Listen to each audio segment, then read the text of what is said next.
Hey there, YouTube. Santee from the Arizona Ghostriders here. You know, a couple of weeks ago, we did that episode on rustlers and thieves, and I sort of felt like we didn't go in depth enough about the history. So today's episode is going to be on organized crime in the Old West. Oh, and by the way, I think we can all agree that the ghost of Bill Brazelton will probably be joining us today, so... yeah. Well, let's do this thing. Rustlers were some of the first organized crime syndicates in America. Many times the members already owned ranches in other counties and would steal cattle or horses to supplement their herd. The Cochise County Cowboys, made up of the Clantons, McLaurys, and a handful of outlaws, were stealing cattle and horses from Mexico and selling them up north to miners. When the pickings were slim, they were robbing stagecoaches, smuggling goods, or terrorizing local businesses.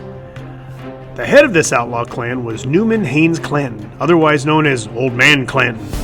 He was killed when the Mexican government had had enough of the border rustling and sent rurales into Arizona territory to clean them out.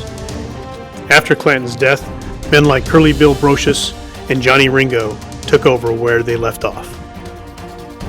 The shootout at the OK Corral, followed by the Earps Vendetta ride, pretty much wiped out this outlaw faction in southern Arizona. John Kingfisher was another emperor of the rustling trade who hailed out of Texas. He was also feared by the locals.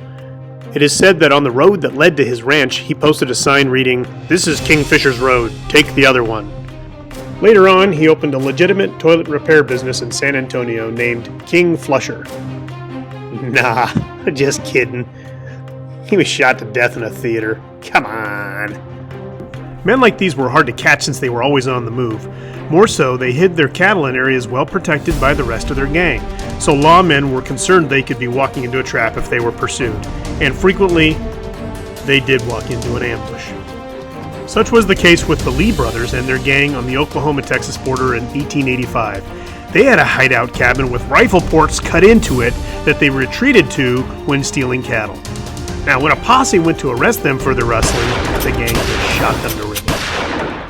In 1892, Oklahoma, lawmen borrowed a cannon to get an outlaw named Ned Christie out of his fortified hideout. They didn't have SWAT teams back then, so I guess borrowing an old Civil War cannon was the best that they could do. Well, folks, that's it for today. So please like, share, and subscribe, and I'll see you on down the trail.